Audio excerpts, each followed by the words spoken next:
The I-Ching is basically the oldest and most revered of what we call divination systems.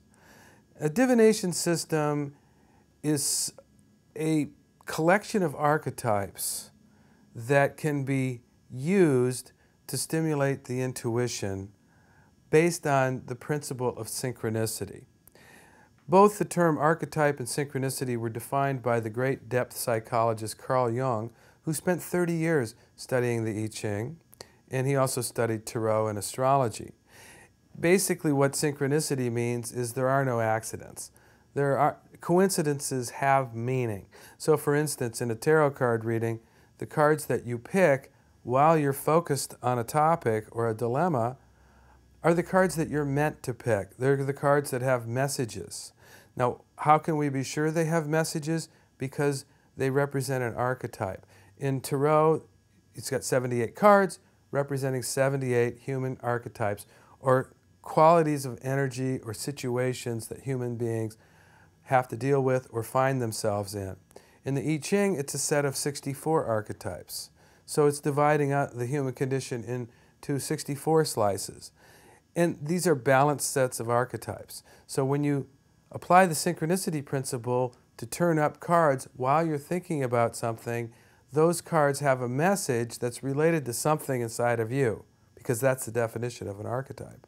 An archetype is, by definition, something that's inside of everybody. It's something that resides in the collective unconscious. It's something that resides in every one of us. Each of those 78 cards reside in you.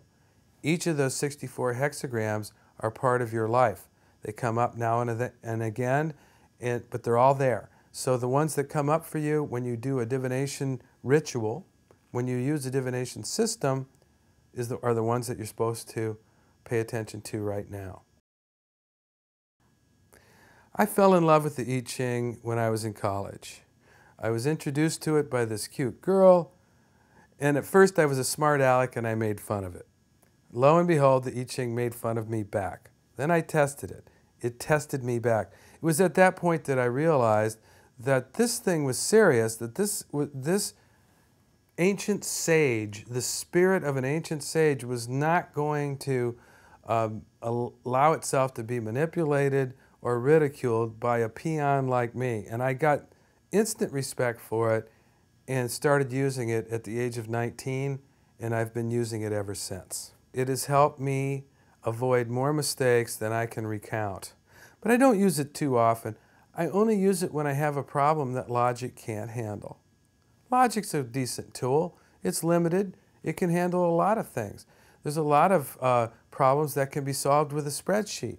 But problems in the area of relationships or negotiations or timing issues, obviously logic can't handle things like that.